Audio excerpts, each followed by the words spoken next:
What's good, people? Welcome to Flex Finance. My name is Daniel. I'm here to help you guys save money and make money. Today I'm discussing why I withdrew all my funds from Acorns.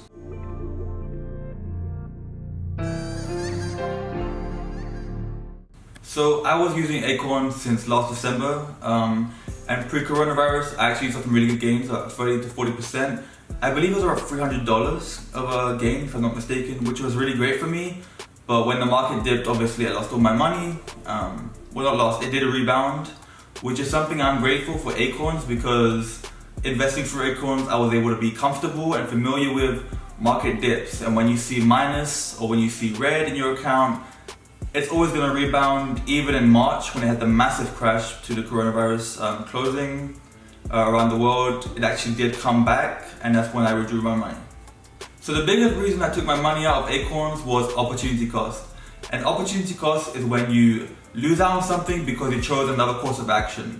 So by leaving my money in Acorns, I lost out on investing into Robinhood and M1 Finance, which lately I got into.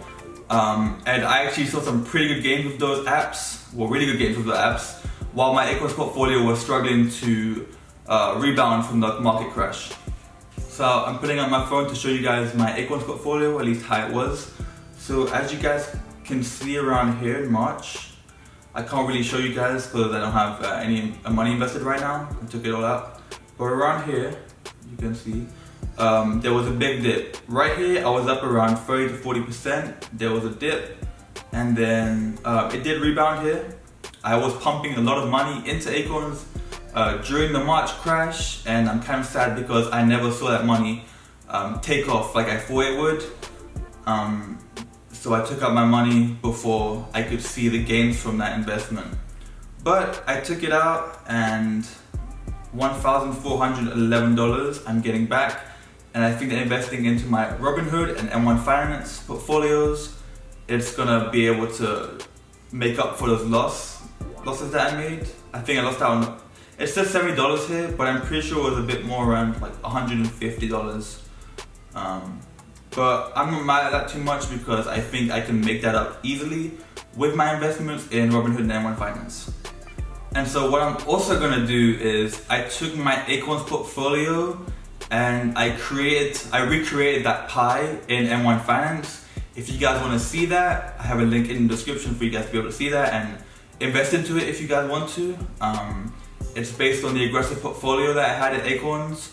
So at least if I put about 30% of my funds in M1 Finance into that pie, then if I make that money back, I'll be much more happy. And I did see a lot of gains in that pie.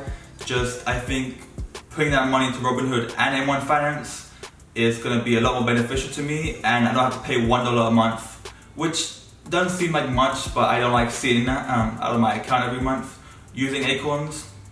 So that's why I took all the money out of my Acorns portfolio, and I'm hoping to reinvest that soon as the money gets into my account.